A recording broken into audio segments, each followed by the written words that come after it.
Welcome to Race to the Finish.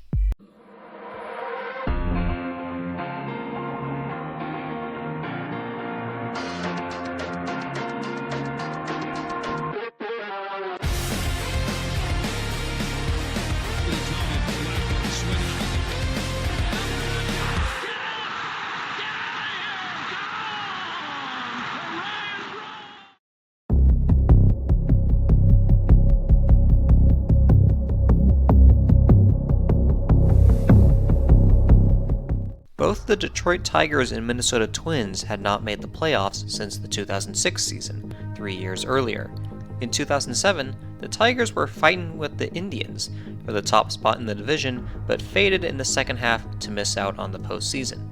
In 2008, the Tigers got off to a terrible start and never really recovered, finishing last in the division. That season, the Twins were battling the White Sox for first place in the division all summer, but ultimately fell in a one-game playoff to miss out on the postseason. In 2009, the Tigers took the division lead on May 16th, and apart from a tie with the White Sox in late July after Mark Buehrle's perfect game, they never relinquished it, taking a 7-game division lead into Labor Day. Across Lake Michigan, after sweeping the Tigers in mid-May, the Twins moved into a 3-way tie for first. However, they then went on a 6-game losing streak, which included back-to-back walk-off losses to the Yankees, to fall 5.5 games back of the Tigers. They spent most of the summer battling for second place in the relatively weak AL Central with the White Sox, trailing the Tigers by just a few games. They entered August trailing by just 2 games, but a 4-12 stretch saw them fall to 6 games under 500 and 6.5 games back with less than 7 weeks left in the season. They finished August strong to retake second place from the Sox and got back to 500. They could not close the gap on the Tigers, who began September with a 6-game winning streak to take a 7-game lead entering Labor Day. This, however, would be the Tigers' largest division lead of the season. On September 8th, the day after Labor Day, the Tigers held a 6.5-game lead in the division and began a 3-game series in Kansas City against the last-place Royals. By the way, the Royals started the year 18-11 and held a 3-game lead in the division. However, it was all downhill from there, as the team was now 33 games under 500 in early September. On Tuesday night, up 3-2 in the 5th against the veteran Bruce Chen, the Tigers extended their lead on a 2-strike, 2-out, 2-run single from August waiver pickup Aubrey Huff. In the bottom of the inning, the Royals got one back on an RBI double from Mitch Meyer, scoring Josh Anderson, who initially reached on a leadoff double. With Billy Butler at the plate, Rick Porcello threw a wild pitch, advancing Meyer over to third with only 1 out. Butler drove him home on a sac fly to cut the deficit back to 1. In the 7th, the 20-year-old rookie Porcello was pulled after allowing a leadoff single to Yuniesky Betancourt. Pinch hitter Willie Bloomquist came up against reliever Bobby Say, and he laid down a sac bunt, advancing Betancourt up to second. Next up was David DeJesus. Line to left field. Betancourt going to be waved home. Rayburn with a tough time getting the ball out of his glove and still gets Betancourt. So that ball was hit hard to left, and even with the bobble, Betancourt was out by a wide margin. However, Say hit Meyer with 2 strikes to keep the inning alive. Ryan Perry came on to face the dangerous Billy Butler with 2 on and 2 down, looking to keep the Tigers in front. Good swing, just got underneath it. That was the pitch he wanted, and Thomas in the corner missed it. It's a foul ball.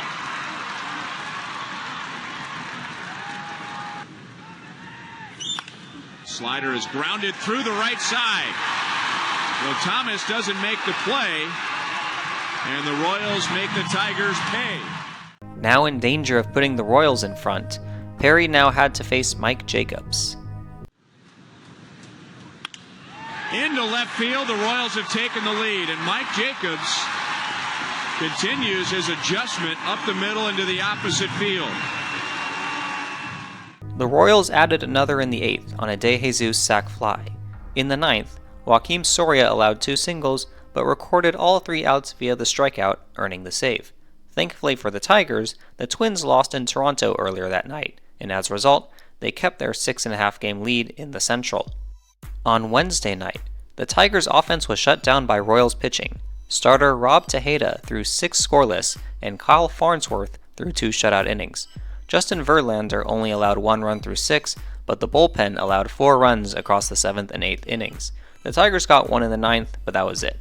The Royals took the first 2 from the Tigers, and the Twins defeated the Blue Jays earlier that evening, meaning the Tigers' division lead was down to 5.5 games. On Thursday afternoon, the Tigers looked to avoid the sweep, but trailed 3-0 after 4. In the top of the 5th, Wilkin Ramirez got the offense going with a leadoff triple. He would score on a sac fly. In the next inning, down only 3-2, Ramirez drove home Brandon Inge with an RBI single to tie the game. A couple batters later, Adam Everett gave the Tigers the lead with an RBI double down the left field line. However, the struggling Tigers bullpen was now given the task of holding a 1-run lead with 4 innings to go. And he gets some movement in that velocity. That ball is hit well, way back into right field, and just like that, the Royals have tied the game. Minor surrenders the homer to Alex Gordon, his 4th of the year. That fastball at 92 miles an hour doesn't move. It's straight. And Gordon killed it. Zach Minor then walked Unieski Betancourt, then David DeJesus reached on an infield bunt single. A couple batters later, the red-hot Billy Butler came to the plate. Single back in the first. And he pulls this one into left field, a base hit. Betancourt rounding third, they're going to score him. And the Royals have come right back and taken the lead, and Butler again just tortures Tigers pitching. The Royals added a couple more insurance runs, and the Tigers were unable to get any more runs across the board. They got swept by the last-place Royals. Fortunately for them, the Blue Jays defeated the Twins earlier that afternoon, splitting the 4-game series, meaning the Tigers' division lead was still at 5.5 games. It's not time to panic yet. Speaking of which, the Tigers would now face the Jays at home for a 4-game wraparound series. On Friday night, the Tigers took a 1-0 lead into the 4th. With 2 down and a runner on, Aaron Hill hit a single off starter Nate Robertson. Next, Adam Lind followed with a single to drive home Randy Ruiz, tying the game at 1. This put 2 on for Vernon Wells, who was able to poke one off the end of the bat into right field, bringing home Hill to give the Jays the lead. Robertson was pulled, leaving the rest of the game to the Tigers' bullpen. Up 3-1 in the 7th, Rod Barajas belted a solo shot off Armando Galarraga to extend the Jays' lead. Edwin Encarnacion followed with a single, and Galarraga was pulled after 2 1/3. Ryan Perry came on to try to keep the deficit at 3. High drive, deep left field. That ball is hit well, and Rayburn can only watch this one sail way back over the bullpens and left into the seats. And a 2-run shot. Jays starting to pour it on now. The Tigers scored 3 in the bottom of the inning to cut the deficit back to 2, but it wasn't enough. The Blue Jays continued to play spoiler against AL Central contenders in September, just as they had done the year before. The Tigers had now lost 4 in a row, but thankfully for them, the Twins were yet again unable to gain ground as they were crushed at home by the A's. On Saturday night, Curtis Granderson led off the home half of the first with a home run to put the Tigers in front early. However, Rod Barajas answered right back in the top of the second, a 2-run shot off Edwin Jackson to put the Jays in front. His second straight game with a home run. In the bottom of the inning, though, Alex Avila said, "Anything you can do, I can do better," and gave the Tigers the lead back with a 2-run shot. Man, Comerica Park is not known as a hitter's park. That score held into the 5th, when Marco Scudero lined a single up the middle, scoring Joe Inglet, tying the game at 3. Oh look, a run scored not via the home run. In the bottom of the inning, starter Scott Richmond allowed an infield single to Placido Polanco, then walked Carlos Guillen, bringing up the ever-dangerous Miguel Cabrera. Swing and a drive. Deep into left. Way back. It's gone. Third home run of the night for the Tigers. And they're back in the lead. A 3-run lead should be enough to end the 4-game losing streak, right? With the bullpen overworked, Jim Leyland kept Edwin Jackson in, and he surrendered a leadoff homer to Vernon Wells in the 6th, and then a solo shot to Marco Scutaro in the 7th. Reliever Brandon Lyon came on in the 8th to protect the 1-run lead.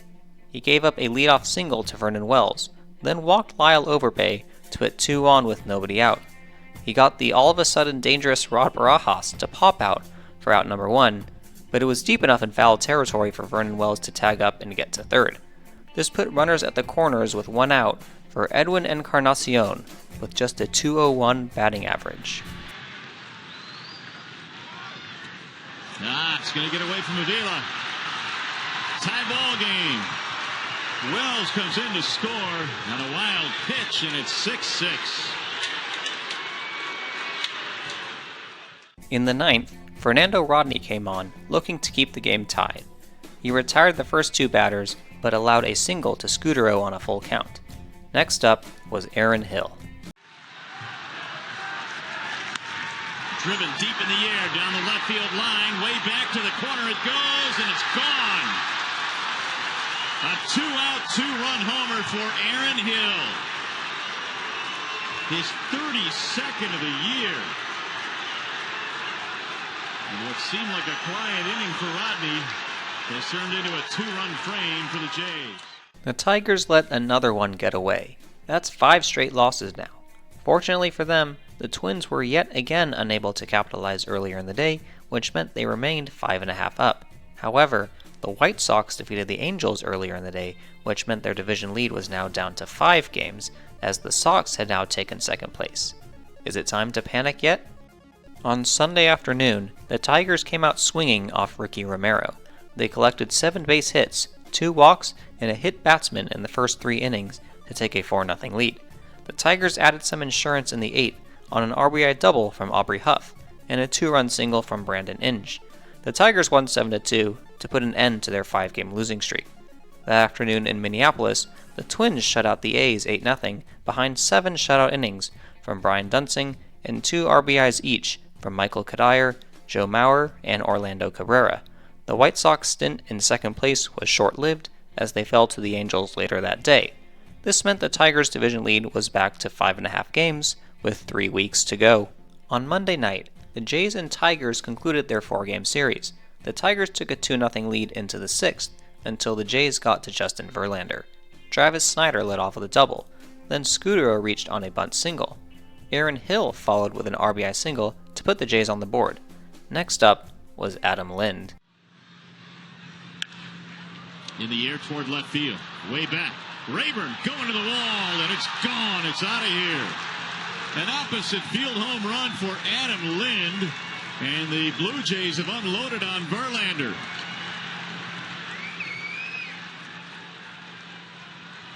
Three-run shot, and it's a 4-2 Toronto lead. Later in the inning, Edwin Encarnacion followed with a solo shot, and it could have been a 2-run shot had Vernon Wells not been picked off in the previous at-bat. That 5-2 score held into the 9th, when Curtis Granderson led off with a grounder to short that Scutaro couldn't handle, putting the leadoff man on. Next, Alex Avila singled to right, bringing the potential tying run to the plate in the form of Aubrey Huff. Frazier behind 2-0. Here it is. Swing and a drive! Way back in the right! We are tied! That's a big fly!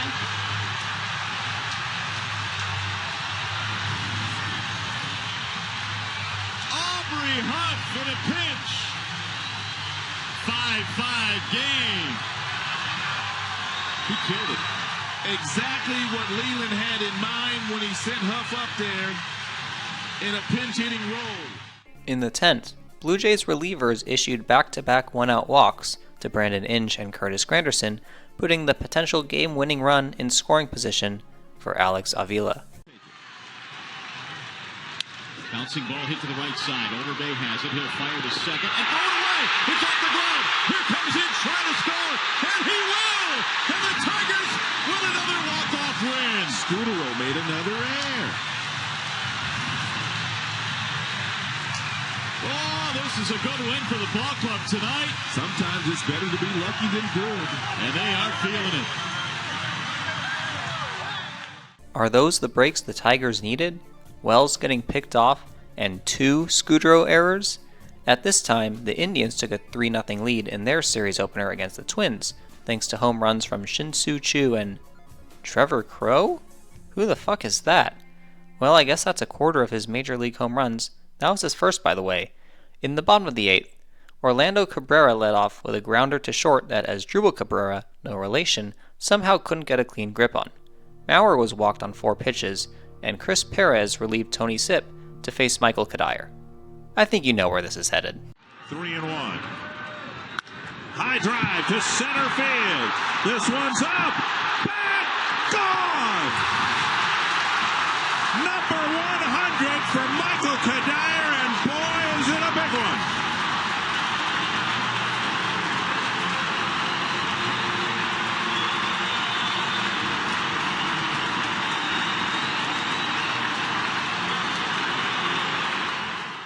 What are the chances that basically the same exact scenario played out for the Tigers and Twins on the same night? With 1 out, Delman Young and Matt Tolbert hit back-to-back singles, putting the go-ahead run just 90 feet away for Jason Kubel. That gets away from the catcher. Here comes Delman Young, and the Twins take the lead. A breaking ball in the dirt, and Marson couldn't keep it near home plate. High drive, right field, and it is gone.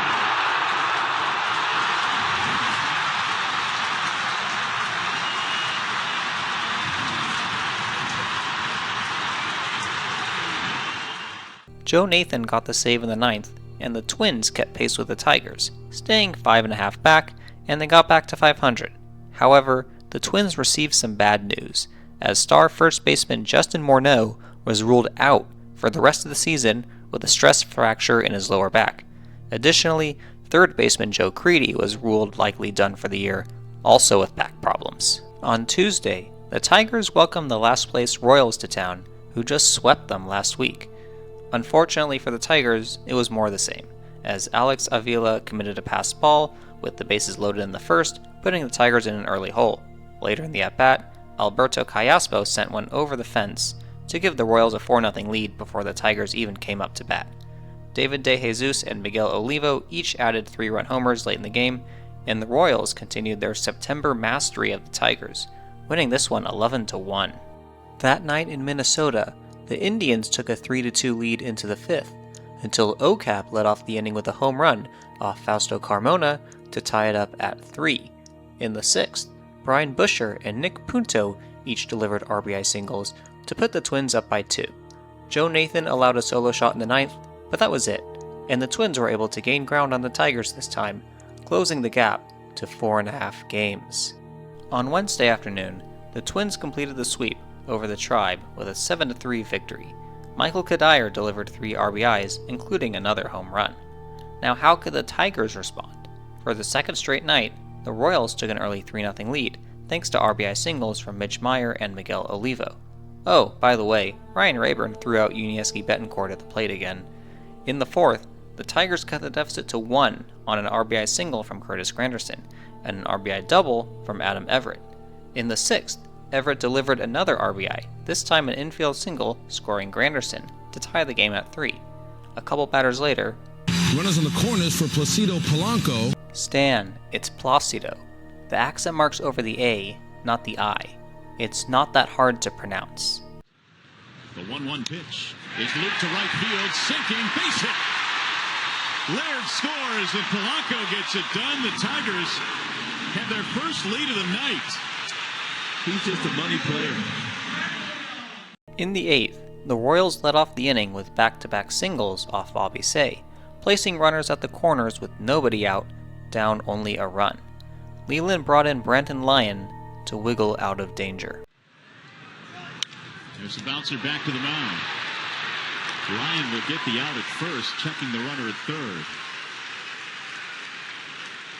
Kind of surprised. Swing and a miss, he struck him out. 2 gone. Popped him up, right side of the infield. Inning over. Big out. Lyon pitches out of the jam. Fernando Rodney pitched a 1-2-3 ninth, and the Tigers kept their 4.5 game lead in the division. On Thursday afternoon, though, it was back to the norm. Edwin Jackson was roughed up early as Callaspo hit a 2-run double in the first. In the third, Miguel Olivo hit a 3-run home run to the deepest part of the ballpark. Josh Anderson hit a 3-run homer off Galarraga in the sixth, and the Royals cruised to a 9-2 victory, going 5-1 against the Tigers in September. Just 10 days ago, the Tigers held a 7-game lead in the division, and now that has been trimmed down to just 4. They would now embark on a 9-game road trip, all facing teams within the division. The first stop, the team that's starting to appear in their rearview mirror, the Minnesota Twins, for a pivotal 3-game series. On Friday night, it was Rick Porcello versus Brian Dunsing. Neither starter allowed more than 1 hit through 3. In the bottom of the fourth, Jason Kubel singled with 1 out, bringing up the red-hot Michael Kadire. Deep drive to left, and Kadire continues to hit the ball with authority.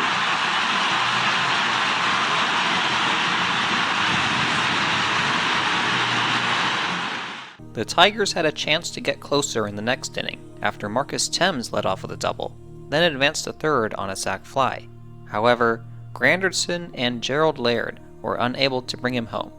In the sixth, Delman Young doubled home Jason Kubel, who led off the inning with a double of his own, extending the Twins' lead to 3-0. In the seventh, Thames and Inge reached on back-to-back singles with 1 out, forcing Dunsing out of the game. However, just like in the fifth, Granderson and Laird were unable to bring them home. The Tigers again got 2 on in the ninth. Aubrey Huff came on to pinch hit, representing the tying run. Back to Nathan, and the tightest race in baseball just got a little tighter.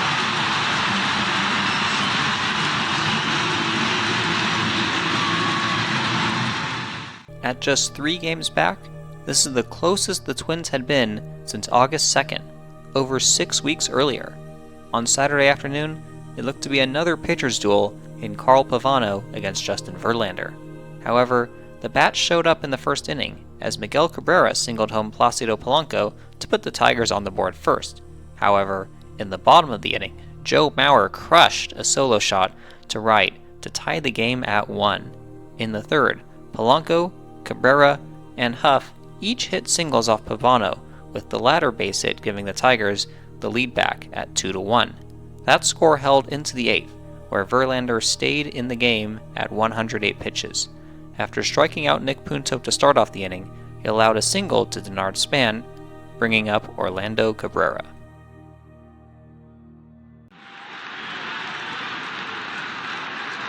Span goes again, and the pitch popped up down the left field line. If Kelly sees it, he'll catch it. I don't know that he sees it. And now rolling to the corner. Span to third, he'll be held. And the Metrodome strikes the Tigers one more time. Dome field advantage strikes again for the Twins. Mauer was intentionally walked, of course, loading the bases for Jason Kubel. 1-1 to Kubel. Dumped down the left field line. It'll tie the game right on the heels of Span. Here comes Cabrera, and the Twins take the lead. Cabrera with a huge jump at second base. And the little flare drives in 2, and the Twins take the lead. Man, it's been a rough inning for Don Kelly out there in left field, who came in as a defensive replacement. Verlander was pulled for Brandon Lyon, but the Tigers were nowhere near out of trouble with Michael Kadire, who's hotter than a fox in a forest fire at the plate. Blasted to left center field. Gone, a 3-run home run.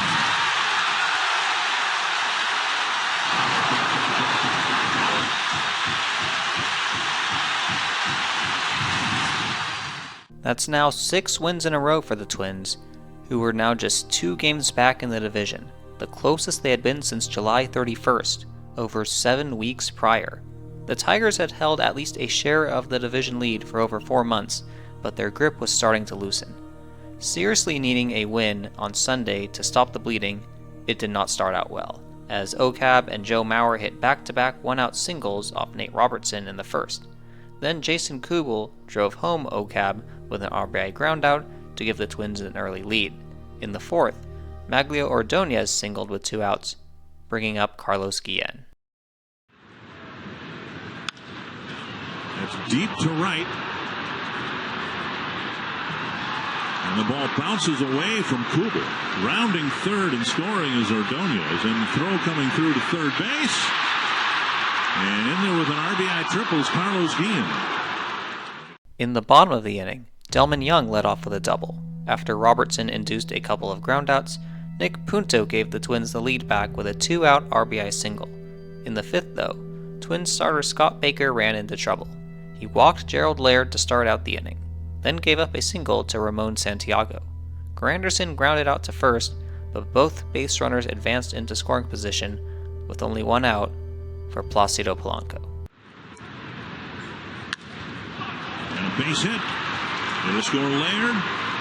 Kubel with the throw to the plate. And the Tigers have taken the lead with Polanco dumping a 2-run single into right field. Later in the inning, Maglio Ordonez singled home Polanco to extend the lead. In the eighth, Ryan Rayburn gave the Tigers some insurance with a solo shot off Francisco Liriano, who was working his way back from injury. The Tigers' bullpen threw 4 shutout innings, and they avoided the sweep, with a 6-2 victory to reclaim their 3-game lead in the division with only 13 games remaining. Although these two teams were not done with each other yet, they will meet again in just over a week for a 4-game series in Detroit, which could decide the AL Central crown. The Twins embarked on a 10-game division road trip. First stop, Southside Chicago to face the defending AL Central champions White Sox, who were still mathematically alive for a playoff spot. On Monday night, the Twins benefited from Sox miscues, as former White Sox OCAB scored on a Przynski pass ball in the first. In the second, rookie Daniel Hudson, making his first career start, walked 3, including Denard Span with the bases loaded to give the Twins another run. OCAB scored an unearned run in the fifth after he reached on a Hudson throwing error. The Twins won 7-0, gaining ground on the idle Tigers and putting a dent into the White Sox division comeback chances. The only blemish was that leadoff man Denard Span was hit in the head with a 91-mile-per-hour pitch. Fortunately, he was able to get up, but he was taken out of the game. The Twins couldn't afford another injury to a star this late in the season, with the division within striking distance. On Tuesday night, the Tigers began a 3-game series in Cleveland. In the bottom of the second, the Tribe had 2 on with 2 down for Trevor Crowe. And a liner toward left, sinking in a hurry. It drops a base hit. Coming around third, Laporta. He'll try to score, but the throw to the plate beats him, and the tag is in time. Good arm. Laporta gunned down to end the inning. How often do you see someone make a nice defensive play and then hit a home run in the next inning? Well, that's exactly what happened as Ryan Rayburn got the scoring started with a solo shot off Aaron Laffey in the third. That score held into the 8th when reliever Chris Perez walked the first 2 Tigers. Miguel Cabrera followed with an RBI double, doubling the Tigers' lead. Marcus Thames followed with a sac fly, giving the Tigers a 3-0 lead. Edwin Jackson threw 7 shutout innings, but Jim Leland turned the ball over to the bullpen in the 8th. Bobby Say allowed back-to-back singles with 1 out, and he was pulled for Brandon Lyon. He got Johnny Peralta to fly out for out number 2, but walked Travis Hafner to load the bases, then walked pinch hitter Jamie Carroll to give the Tribe a run. Down just 2, the bases remained loaded for Luis Valbuena. Runs. But a base hit right here would really make things interesting. The 1-2. Swung on and missed. Indians leave him loaded. Fernando Rodney got the save in the 9th, ensuring that the Twins could not gain ground that evening.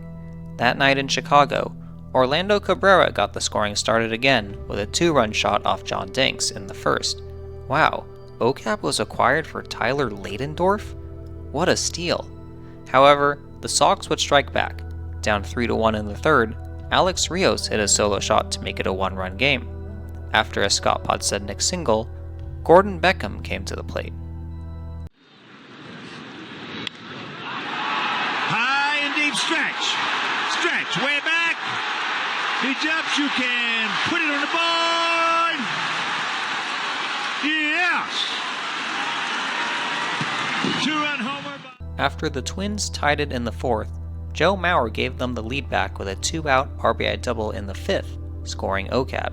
In the bottom of the inning, though, Paul Konerko delivered a 2-out RBI double of his own, scoring Beckham, tying the game at 5. In the sixth, the man who's hotter than the sun led off the inning. It'll be Kadire, Young, and Harris to face Johnny Danks, who has thrown 85 pitches up there tonight. That ball's hammered in the right center field. Get out. It's out of here. He is 3 for 3 off Johnny Danks. He absolutely owns him. He is 16 to 30 with 5 homers and 11 RBI. Later in the inning, Matt Tolbert added a solo shot to put the Twins back up by 2. In the 8th, Jason Kubel joined the party with a leadoff homer off Octavio Dotel, and the Twins held on to win 8-6, keeping pace with the Tigers at 2.5 back. On Wednesday night, the Tigers jumped on Justin Masterson early. 4 straight base hits, an error, and an RBI groundout put the Tigers up 4-0 before the Indians even came up to bat. That was all they needed as they cruised to an 11-3 victory, grabbing a 3-game lead for the time being. Could the Twins keep pace again? That night on the south side, the Twins jumped on Mark Burley, who had struggled since his perfect game in late July. In the second, Brendan Harris doubled home Kadire. In the third, OCAB singled home Nick Punto, and Cabrera later scored on Kadire's single. In the fourth, Punto doubled home Harris, who led off the inning with a double as well. Carlos Gomez followed with a double of his own to bring home Punto, putting the Twins up 5-0. However, just like the night before, the White Sox would not go quietly. Down 5-2 in the sixth, Jermaine Dye hit a 2-run homer off Brian Dunsing, making it a 1-run game. In the seventh, the Twins loaded the bases with 2 down for Nick Punto. That's into center field, and it's a base hit. Well, Punto is going to win the battle. They score a pair, and it's a 7-4 ball game. With Carlos Gomez up next, Punto took off for second, and AJ's throw got away from Alexi Ramirez, allowing Jose Morales to come home and score to give the Twins an 8-4 lead. Although Ramirez was charged with the error, not AJ. Interesting scoring decision. In the 8th, Jermaine Dye hit his second 2-run homer of the night to trim the deficit to 2. In the 9th, Joe Nathan hit Beckham and walked Konerko, putting the winning run at the plate in the form of Alexi Ramirez. Now he accepts. And when that ball comes down, this ball game will be over, and Minnesota has come in here and swept our Sox. The Twins remained 2.5 back of the Tigers, and the White Sox were now on the brink of elimination. On Thursday night, the Tigers looked to sweep the Indians, just as the Twins had done a week earlier. In the third inning, Verlander surrendered a single, double, and walk to lead off the inning. Michael Brantley followed with a bases-loaded single, putting the Tribe up 2-0. However, Verlander allowed no further runs that inning. In the fourth, Indian starter Carlos Carrasco allowed the first 5 batters to reach, a single, a walk, followed by 3 straight RBI singles to give the Tigers the lead. Granderson delivered an RBI groundout to put the Tigers up by 2. In the 7th, Carlos Guillen drove home Cleet Thomas with an RBI double to extend the lead to 5-2. In the 8th, Placido Polanco gave the Tigers some insurance with an RBI single scoring Ramon Santiago. After all, though, this is the Tigers' bullpen. Is any lead safe? In the bottom of the 8th, Travis Hafner doubled home Shin-Soo Choo off Bobby Say to make it 6-3. He was relieved by Brandon Lyon. After allowing a single to Luis Valbuena, the potential tying run was now at the plate in the form of Trevor Crowe. Little bouncer to first base. What is it? Cabrera throws home, and Hafner is a dead duck. 2 down. Interesting call to throw home up by 3 runs, but whatever works, I guess. That out was key because in the bottom of the 9th, Shin-Soo Choo hit a 2-run homer to make it a 1-run game. However, Fernando Rodney did get the save, and the Tigers held on for a 6-5 victory, keeping their 3-game lead atop the AL Central with just 10 games remaining. They would now fly to Chicago to take on the White Sox for 3, who were now officially eliminated from playoff contention. On Friday night, the Tigers had runners on base early. In the first, Placido Polanco singled with 1 out, but was erased on a Maglio Ordonez double play. In the next inning, 2 of the first 3 batters reached off Jake Peavy, but he struck out Brandon Inge and Alex Avila to end the frame. In the third, again, 2 of the first 3 Tigers reached, bringing up Maglio. Right back to Jake. The second easily back to first. Double play out of the inning. Meanwhile, the Twins began a 3-game series in Kansas City, where the Tigers were swept a couple weeks earlier. Scoreless in the third, Nick Punto walked with 1 out. With 2 down, he stole second, putting himself in scoring position for Orlando Cabrera. It's been a dream. Getting away from Buck, who can't find it right away. Now Punto's going to try and score from second, and he will. So a combination of Buck not being able to find the ball, and you could try and bounce the ball behind home plate 1,000 times and not get it to rest on top of the signage board like it did, and Minnesota takes a 1-0 lead. In the bottom of the inning, though, Billy Butler tied it up for the Royals with a solo shot. In the next inning, with the bases empty and 2 outs, Michael Kadire stepped to the plate. Reaching, and he drills it to deep left field to put Minnesota back out in front. Kadire hits his 30th and his 6th against the Royals this year. It's fitting that 2 of the hottest hitters in the league hit home runs in consecutive innings. In the 5th, Jose Morales led off with a walk. Matt Tolbert followed with a sharp ground ball right at Yuniesky Betancourt, who couldn't handle it, and everyone was safe. Nick Punto then laid down a sac bunt to move both of them up 90 feet into scoring position. Denard Span, who made his return to the lineup, was walked on 4 pitches to load the bases with 1 out for OCAB. He promptly lined a single to right, then moved everyone up 90 feet, giving the Twins a 3-1 lead. Joe Mauer followed with a bases-loaded walk, and so did Jason Kubel, extending the Twins' lead to 5-1. Reliever Juan Cruz came in, and he couldn't change anything as he walked Kadire to score yet another run. Back to Chicago, the Tigers had 2 on with 1 out again in the 6th. Could they cash in this time? Picking up the rotation. There's a fastball right by him. Set him up with a slider. Peavy got Aubrey Huff to ground into an inning-ending fielder's choice, and the Tigers wasted another opportunity to score. Meanwhile, Tiger starter Eddie Bonine had not allowed a hit through 5. In the bottom of the 6th, Alex Rios hit a grounder to third that Brandon Inge had bounced out of his glove, allowing Rios to reach on the E5. A couple batters later, with 2 outs, the rookie Gordon Beckham came to the plate. Long drive left field. Well hit and gone. It's a 2-0 game. Gordon Beckham with home run number 14. He's driven in 58. And the Sox, in 1 long drive, break up the no-hitter and the shutout and take a 2-0 lead. Back to KC, Billy Butler hit another home run, this time a 3-run shot to cut the deficit to 2 runs. Had it not been for that Betancourt error, it would only be a 1-run game. Errors played a big part in both games tonight. In the 7th, the Twins got some of those runs back on a Delvin Young RBI triple, scoring Kadire. A couple batters later, Matt Tolbert singled home Young to push the lead to 8-4. Young added a solo shot in the 9th to make it 9-4, which would be the final score.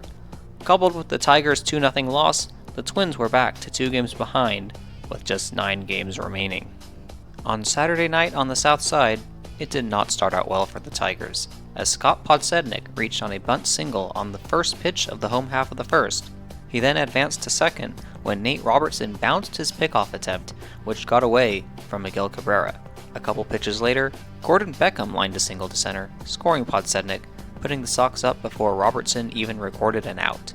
In the next inning, Alex Rios came up with 2 down and the bases empty. Punto scored from second. The 1-2, high and deep to left. Down the line, fair ball, 2-0 White Sox. Rios has hit his 17th with 2 outs here in the second. Meanwhile, at Kauffman Stadium, it was not going so well for the Twins either, as Alberto Callaspo and Brian Pena led off the bottom of the second with back-to-back home runs for the Royals, giving them a 2-0 lead as well. In the fourth, Maurer was walked, and Kubel was hit by a pitch to start off the inning. Michael Kadire came to the plate with 2 on and nobody out. Swing and a fly ball hit to deep left. Has a chance. It is off the wall. Maurer was waiting to tag at second. He gets a late break. There's a play at the plate. He is out. Scott Olger thought he was in. Ron Gardenhire thought he was in. Maurer had to wait so long because he was going to tag from second base. He was not yet to third base when the ball hit the relay man. Well, that was an odd play. However, the Twins caught a break on the next at-bat, as Delman Young reached safely on Betancourt's high throw, another E6 for him. Kubel scored on the play. Next up, Brendan Harris flew out to center, but deep enough to score Kadire on the sac fly to tie the game at 2. With 2 down, Matt Tolbert singled, then Nick Punto walked, loading the bases for the leadoff man, Denard Span. High in the air, right center field. Anderson with a long run. Won't get there. It's all the way to the wall. 3 are in. Span on his way to third with a stand-up triple. And Minnesota has a 5-2 lead. Well, again, the Twins take advantage of the air. Those last 4 runs were all unearned. Meanwhile, in Chicago, Not away like that. Runners lead away, and that ball driven to left field. Way back, it's gone. Get out of here. The intentional walk doesn't work very well as Carlos Quentin hits his 18th home run of the year. He has 49 driven in, and just like that, it's a 5-0 game.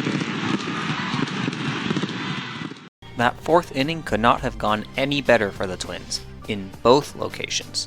In the 5th, however, Miguel Cabrera hit a homer to put the Tigers on the board for the first time all series. In the next inning, former Tiger Freddie Garcia retired the first 2, but Placido Polanco singled, followed by a Maglio double to put 2 on with 2 out for Cabrera again. Little looper center field, base hit, it's going to score 2. So that slow breaking ball out over the plate doesn't work, and Cabrera's driven in 99-3 tonight. In the 7th, Carlos Guillen led off with a single. A couple batters later, Gerald Laird singled to put 2 on with 1 out.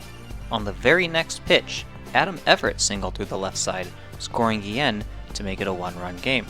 Curtis Granderson came up, and he laced a single to center, scoring Laird to tie the game at 5. Starter Freddie Garcia was relieved by Tony Pena, but he couldn't stop the hit parade as Polanco singled to right, scoring Everett to give the Tigers the lead. Maglio followed with another single to right, scoring Granderson, and it was now 7 unanswered for the Tigers, all over the last 3 innings. In the 8th, the Tigers added some insurance on Curtis Granderson's 2-out RBI triple. He then scored on Placido Polanco's RBI double. The Tigers ended up scoring 12 unanswered to win 12-5, ensuring they would still have the division lead by the weekend's end. Is it too early to say must win? Meanwhile, the Twins also poured it on late over the Royals with 4 runs in the 8th. They won 11-6 to remain 2 back of the Tigers with just 8 games to go, and a 4-game series in Detroit starting on Monday looming large. On Sunday afternoon, the Tigers got off to a great start as Chicagoland native Curtis Granderson hit a leadoff home run on just the 2nd pitch of the ballgame. Meanwhile, in KC, Francisco Liriano was making his first start and only 4th appearance in over 40 days. After pitching a scoreless first, he allowed a leadoff double to Alberto Callaspo, then walked Miguel Olivo to start off the 2nd. Mark Teahan laid down a sac bunt to move both runners into scoring position with 1 out for Yuniesky Betancourt. 1-2 came with a fastball, and it's hit high in the air to deep left. Young bat, it is gone. Ahead in the count, 1-2. Liriano came with a fastball in, and Betancourt has his 6th home run of the year. Back to Chicago. In their bottom of the 2nd, Alexi Ramirez was on first with 2 down for Carlos Quentin. To the teams. Runner goes, line drive right center field. Thomas can't get to this one. Lexi's going to score. And Carlos coasts into second base. So the game is tied at 1, and the hustle to first base kept the inning alive for Carlos Quentin to drive in. In Kansas City, the Twins loaded the bases in the top of the third with nobody out, off Zach Greinke. Down by 3 and a tying run on base, Ocab came up, looking to deliver. However, he hit a grounder to third where Callaspo easily threw home to get the force. Greinke struck out Maurer, then struck out Kubel to keep the Twins off the board. The Royals extended their lead to 4-0 in the fourth when Mitch Myers scored on a Jeff Manship wild pitch with 2 outs. Back in Chicago, the Tigers retook the lead in the sixth after the walk dispenser Daniel Hudson walked 3 Tigers in the inning, the first of which would score on a sac fly. In the bottom of the inning, though, the Sox got to Edwin Jackson. Alex Rios led off the inning with a double. Scott Podsednik followed with an RBI triple to tie the game at 2. Gordon Beckham followed with another extra base hit, this one another double, to put the Sox in front. A couple batters later, Jermaine Dye drove him home to double the Sox lead. Back to Kansas City, down 4-1 in the seventh, the first 2 Twins reached, bringing the tying run to the plate. However, Greinke got Punto to fly out for out number 1. Greinke then struck out Denard Span and then Ocab to keep the Twins off the board again. In the 8th, the Twins again brought the tying run to the plate off reliever Joaquim Soria. However, Soria got out of the jam by inducing Jose Morales to ground out to end the frame. Back to Chicago, Carlos Quentin put the finishing touches on this one with a 3-run blast in the 8th, putting the Sox up 8-2, the score at which they would win by. The defending AL Central champions did to the Tigers what they couldn't do to the Twins earlier in the week. Fortunately for the Tigers, the Twins were unable to capitalize as Joaquim Soria caught Joe Mauer, representing the potential game-tying run to ground out to end the game. Both teams probably felt disappointed from their weekend's results. The Tigers that they lost ground, and the Twins that they weren't able to gain even more ground.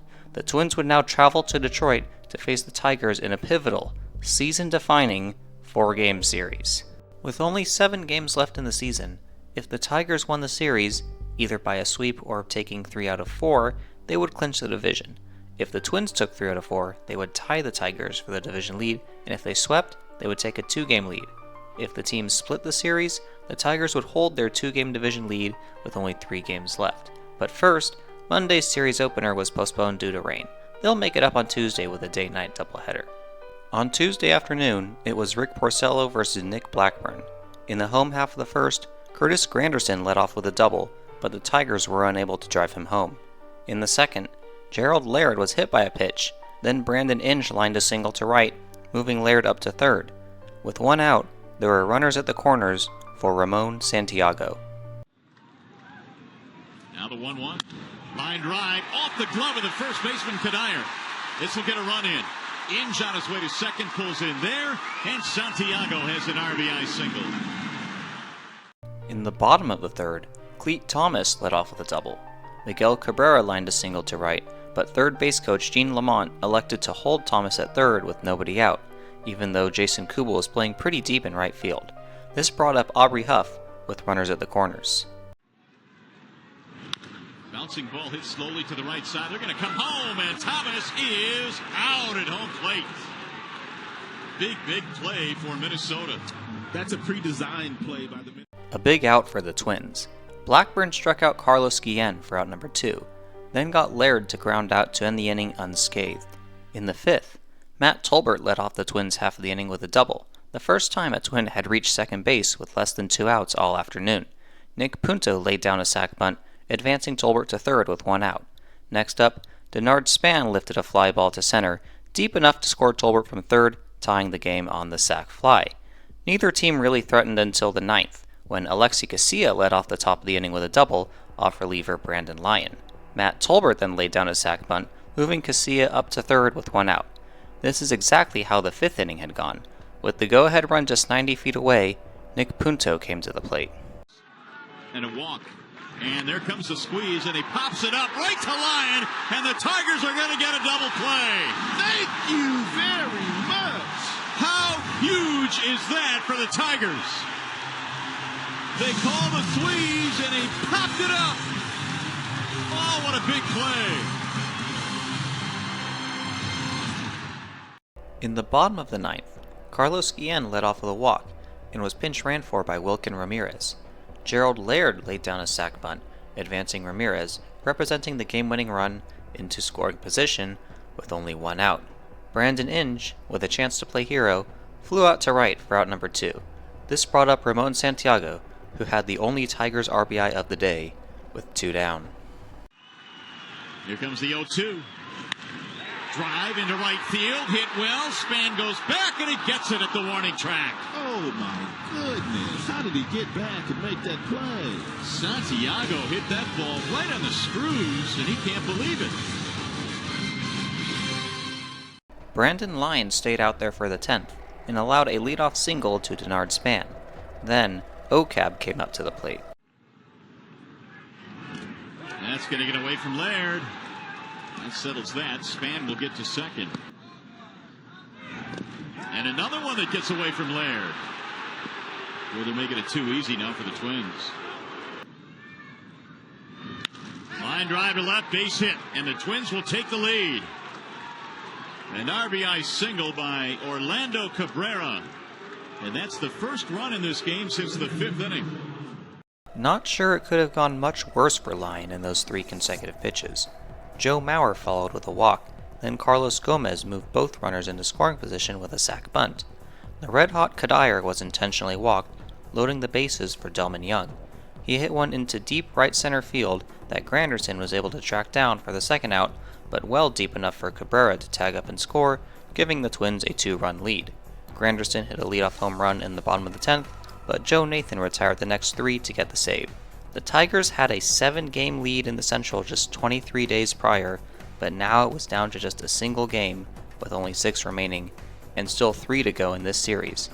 This is the closest the Twins had been since May 15th, over 4 months prior. The last time the Tigers' lead was this small was on August 5th, nearly 8 weeks prior. Tuesday night's game was now officially a must-win for the Tigers. In the nightcap, it was Verlander versus Dunsing. Verlander struck out the side in the top of the 2nd, and in the bottom of the inning, Miguel Cabrera led off. In scoring position for the entire game. Swinging a drive, deep into left, way back, and that ball is gone. It's a home run. Miguel Cabrera trotting around the bases for the 33rd time this year. In the 3rd, Adam Everett and Placido Polanco each singled, bringing up Maglio with 2 on and 2 down. Polanco on the move, and a line drive to left, base hit, maybe more. 1 run is in. Polanco coming to 3rd. They're going to send him home. Here comes Placido to score. It's a double. 2 runs driven in for Maglio. In the 5th, Dunsing issued 3 walks, including an intentional one to Miguel Cabrera. He was lifted for Bobby Keppel after loading the bases with 2 down.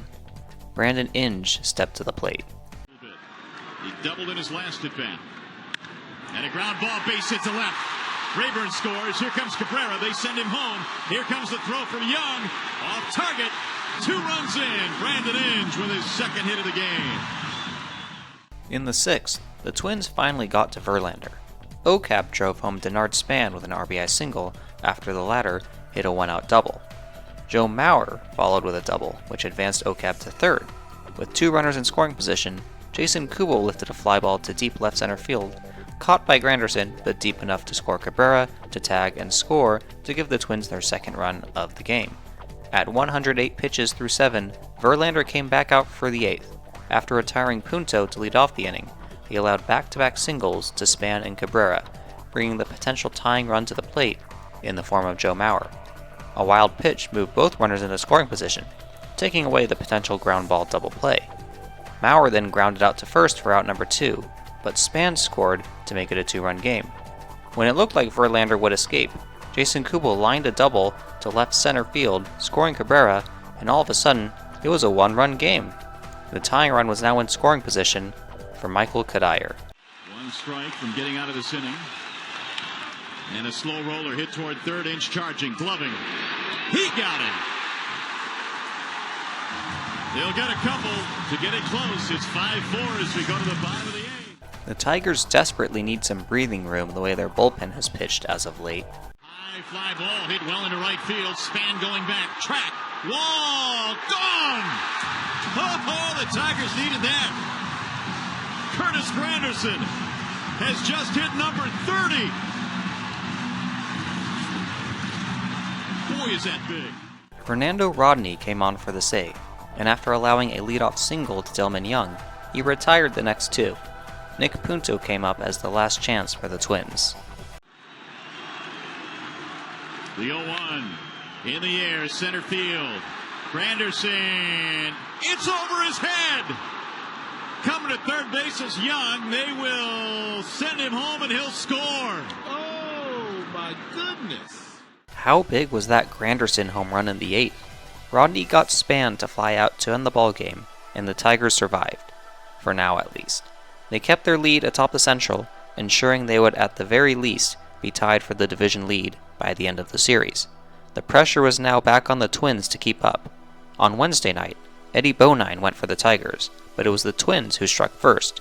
After Span was retired to lead off the game, Okab, Maurer, and Kubel hit back-to-back-to-back singles to give the Twins a 1-0 lead. Michael Kadire was walked on 4 pitches to load the bases for Delman Young. The 1-0 is hammered in the air to center. Granderson backing up, still going back. It's over his head. The second time that has happened to Granderson. They will only get 1 run in, thinking the ball would be caught, so Maurer comes around to score. The Tigers should be fortunate that there was only 1 out and the runners were tagging up, as the bases remained loaded for Jose Morales. And they're threatening to put up a big inning here in the first. There's a line drive on one hop to Polanco. He knocks it down, shovels for one. The relay, double play. Oh, they still turned it. And how big was that? A missed opportunity for the Twins, who felt they could have scored more. In the second, Miguel Cabrera and Maglio Ordonez led off the inning with back-to-back singles. Then Carl Pavano issued a walk to Carlos Guillen, loading the bases with nobody out for Brandon Inge. And a drive to left center field. There's your base hit. 1 run will score.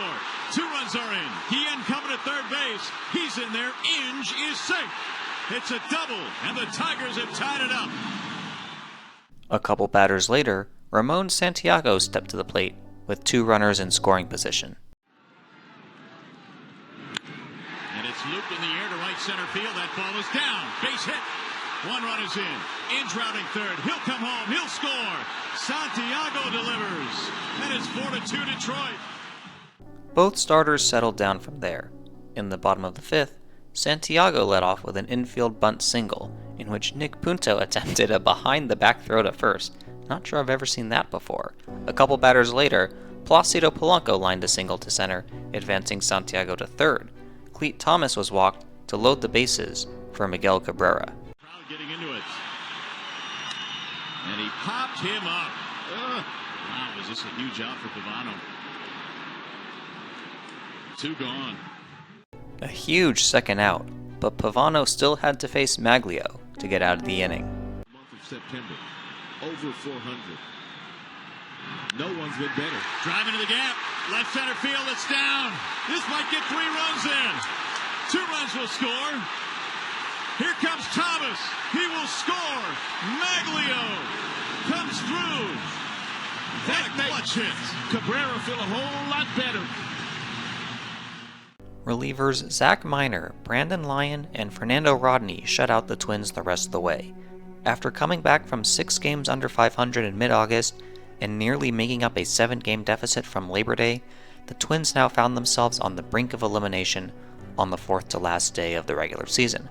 For the Tigers, after losing 9 of 12 earlier in the month, they finished September by winning 7 of their last 10. A win on Thursday would give them their second playoff appearance in 4 seasons, and their first AL Central Division title, as they had not won the division since winning the AL East in 1987. Ironically, that team would go on to lose in the ALCS to the Twins. As the calendar turned to October, the Tigers turned to Nate Robertson to slam the door shut on the Twins. Meanwhile, Scott Baker looked to keep the Twins' slim playoff hopes alive. In the bottom of the first, he allowed back-to-back singles with 2 outs, but struck out Carlos Guillen to escape the threat. In the next inning, he allowed a leadoff single to Marcus Thames, and the ball got by Delman Young in left, which allowed Thames to advance to second on the play. He advanced to third on a slow groundout from Inge, bringing up Gerald Laird. There's one to center field on a line, and it is down, a base hit. Thames will come around to score. Gerald Laird gets it done with an RBI single. 1-0 Tigers. In the top of the third, Nick Punto led off with a single. Denard Span followed with getting hit by a pitch, on an 0-2 count nonetheless. Cabrera flew out to center, deep enough for Punto to tag and head to third, but Granderson's throw went in that direction, which allowed Span to tag up and advance to second on the play. This put two men in scoring position for Joe Mauer. Here's the 1-1. In the air to center, Granderson on the move, can't get it, base hit. This will score a run to tie it up, and Joe Mauer has an RBI single, his 94th RBI of the year. It's a 1-1 ball game. There's your ground ball, but it's up the middle into center. That'll give the Twins the lead. Mauer hits the bag at second. He's coming to third. He's in there standing up, and back-to-back RBI hits by Mauer and Kadire, two guys that the Tigers have handled pretty good in this. Just the response the Twins needed. Jason Kubel added a sac fly, bringing home Mauer to give the Twins their third run of the inning and a 3-1 lead. In the fourth, Brendan Harris hit a high chopper to third, but Brandon Inge's throw bounced in front of Cabrera at first, allowing Harris to reach safely on the E5. Mike Redmond followed with a single to left, putting two on with nobody out. Nick Punto advanced both runners into scoring position with a successful sacrifice bunt. With the infield still playing back, Denard Span grounded out to second, but it was enough to bring home Harris from third, giving the Twins a 4-1 lead. In the bottom of the inning, Scott Baker hit Marcus Thames to lead off. Next, Brandon Inge hit a double play ball to second, but Thames, likely still ticked off from the fastball thrown towards his shoulder, slid hard into OCAB instead of second base to prevent the double play attempt. No interference was called on the play. A couple batters later, with two down, Adam Everett hit a grounder to third that Brendan Harris booted, extending the inning. Baker walked Granderson to load the bases for Ramon Santiago. And he popped him up. Behind the plate, Redmond has room, and thread over. Tigers leave him loaded as Santiago pops up to the catcher. Fast forward to the seventh. Nate Robertson surrendered a leadoff single to Punto and a double to Span. With runners on second and third with nobody out, Robertson was pulled. With the infield drawn in now, OCAB grounded out to second, failing to advance the runners.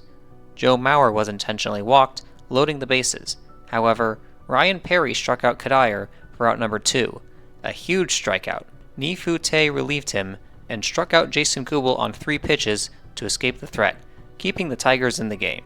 In the bottom of the inning, Santiago led off with a pop-up in the infield, near the pitcher's mound, and Tolbert couldn't make the catch, his second error of the day. Could the Tigers capitalize this time? A couple batters later, Miguel Cabrera lifted one high down the right field line, where Span came over into foul territory to make a nice catch. Santiago smartly tagged up and made it to second. But wait, the Twins appealed to first, and the umpires ruled that Santiago left early. The Twins should be glad instant replay didn't exist back then. In the 8th, reliever Casey Fine came in and allowed a leadoff single to Delman Young. After retiring the next 2 batters, he walked Nick Punto on 4 pitches. He was pulled for Bobby Say, who promptly walked Denard Span to load the bases for Orlando Cabrera. In the previous inning, the Twins could not score with the bases loaded. Could they do so here? The 2-2. Driven in the air toward left field, hit well. Guillen backing up. It's over his head and off the wall. 2 runs will score and maybe 3. Span rounding third. They'll send him home, and he scores. It's a bases-clearing double for Orlando Cabrera. And a 7-1 Twins lead. Mauer followed with a single, driving home Cabrera to extend the Twins' lead to 8-1. In the bottom of the 8th, reliever Jose Mijares threw behind Adam Everett, perhaps in revenge for Thames' slide, which was in revenge for Baker throwing at Thames. The umpires issued warnings to both dugouts. Jim Leland came out and he was ejected. In the 9th, Jeremy Bonderman, making just his 8th appearance of the season, recovering from injuries over the last 2 years, threw at Delman Young's knees on the very first pitch of the 9th. Bonderman and Laird were ejected and the benches cleared. The Twins won 8-3. keeping their division hopes alive, ensuring there would be meaningful baseball played at the Metrodome in its final home series. One must wonder, with all the extracurriculars on Thursday afternoon, did the Tigers give the Twins a new life?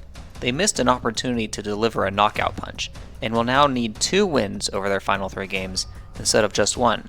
For the final weekend, the Tigers would host the defending AL Central champion White Sox, while the Twins would fly home to face the last-place Royals in what could be the final 3 baseball games ever at the Metrodome.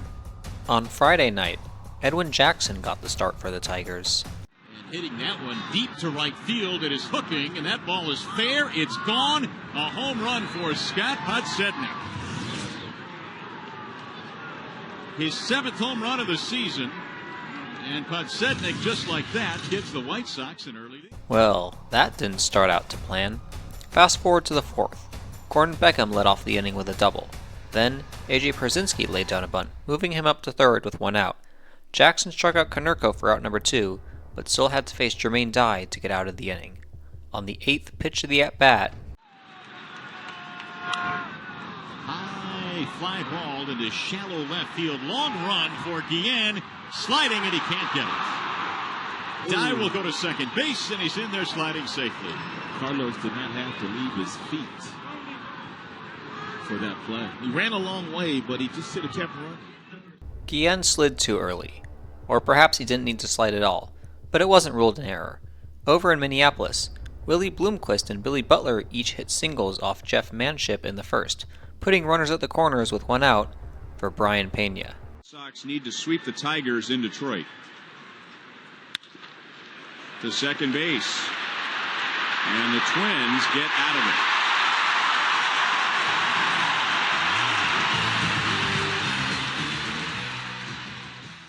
Back to Comerica Park.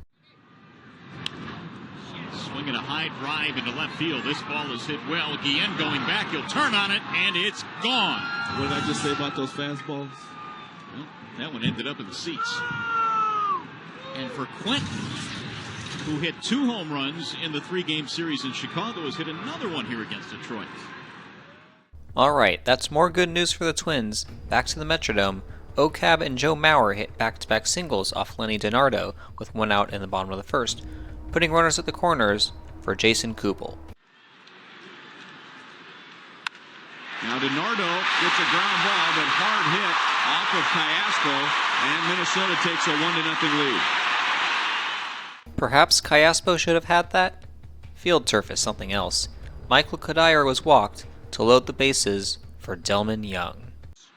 Through behind the Tigers' Adam Everett. Drilled into deep left center. Minnesota's taking a 5-0 lead.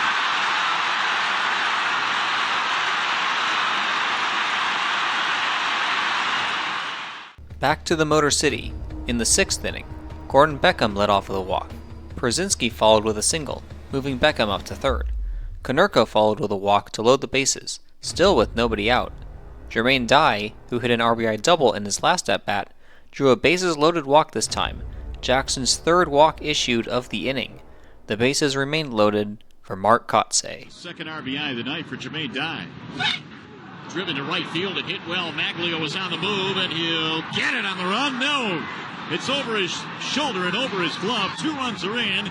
Dye will go to 3rd, and it's a double. And 2 runs in for Chicago, and it's now a 6-0 ball game.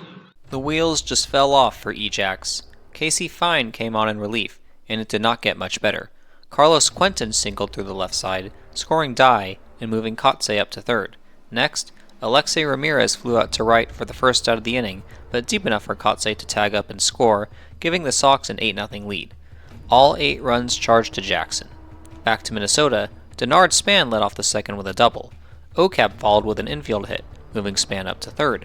Joe Mauer was walked to load the bases with nobody out. Starter Lenny DiNardo was pulled for Victor Marte, who struck out Jason Kubel for out number 1. However, he walked the dangerous Michael Cuddyer, bringing in another run. Next, Delman Young hit a grounder to 3rd, where Alex Gordon threw to 2nd for 1, but Cuddyer slid right into Cayaspo off the base, a la Marcus Thames from the day earlier. This broke up the double play, scoring another run for the Twins, and this would definitely be ruled a double play in 2026. Fast forward to the 4th. Jason Kubel extended the lead with a leadoff homer.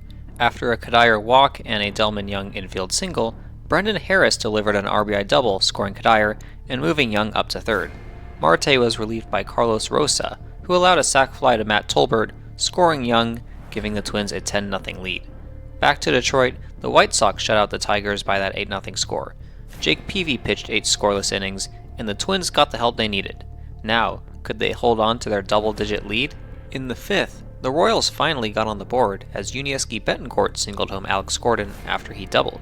Later in the inning, Betancourt scored on a Mitch Maier single, making it 10-2. In the 6th, Jeff Manship was pulled after allowing 2 of the first 3 batters to reach base. Jesse Crain struck out Miguel Olivo for the second out, but walked Alex Gordon to load the bases, bringing up Luis Hernandez.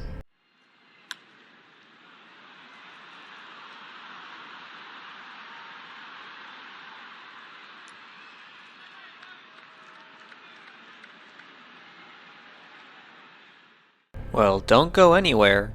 Crain was relieved by Ron Mayhay, who promptly gave up an RBI single to Josh Anderson, and the score was now 10-5. In the 8th, Miguel Olivo and Alex Gordon led off the inning with back-to-back singles off Bobby Keppel, who was then relieved by Jose Mijares. However, he hit Luis Hernandez on an 0-2 pitch to load the bases with nobody out. Mijares rebounded to strike out Josh Anderson for the first out, but his next opponent was Mitch Maier. Into center field. Olivo scores. Here comes Gordon around third. And all of a sudden, it's a 3-run game. Maier is driven in 3 tonight. Mijares was pulled for Matt Guerrier. All of a sudden, the tying run is at the plate in the form of Billy Butler, who's batting .305 and has 21 homers on the year.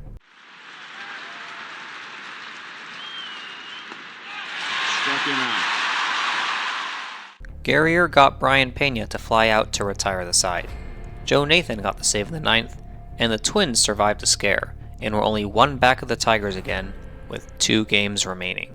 The Twins were up first on Saturday afternoon at 3 p.m. Central on Fox. Because Monday's game against the Tigers was postponed until Tuesday, this meant that Nick Blackburn had to start Saturday's game on only 3 days rest. On offense, however, the Twins had to face Zach Greinke, who shut them down only 6 days earlier. Blackburn retired the first 12 Royals in order, while Greinke allowed only a walk through the first 3 innings.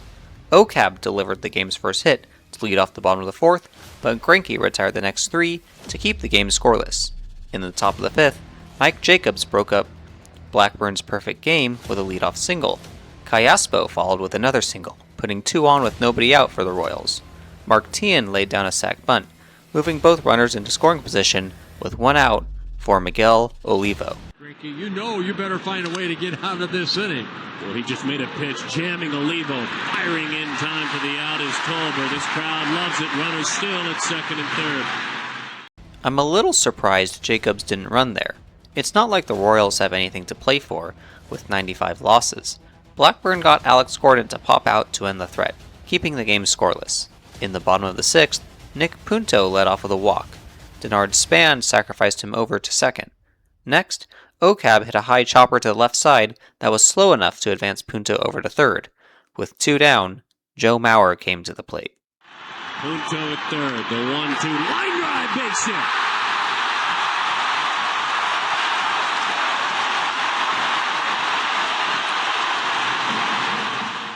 Next was Jason Kubel, looking to add more. Greinke and the Royals. Lifted left field, hugging the line. Bloomquist, long run into the corner he goes. He cannot make the play. It's a fair ball. And it's a ground rule double. So Mauer will be sent back to third. Placing down a left field line. It looks like he reaches in foul territory to get the ball. Let's see right there. No, he made contact in fair territory. Kadire was then hit by a pitch, fortunately for the Royals. Otherwise, Mauer would have scored on a wild pitch. This loaded the bases for Delman Young. Left-handed pitcher. Line drive, well struck right field. Going back, it's over his head. Team can make the play. That will empty the bases. Young into second. 3-run score. In the top of the 7th, Mike Jacobs got the Royals on the board, a solo shot, only the third hit of the game for the Royals. Blackburn came back out for the 8th and allowed a leadoff ground rule double to Miguel Olivo, and was then lifted. A great start for him on short rest. Ron Gardenhire now turned the game over to his bullpen, despite the struggles from the night before. Belted kill, deep right field. It'll stay out of here, and we have got ourselves officially a ball game now. The Royals and Alex Gordon not done yet. Wow. Well, again, these Royals over the past years, you know that they are not. Mijares then gave up a single to pinch hitter Brian Pena, and was then pulled for John Rauch, and oh my goodness, what is that?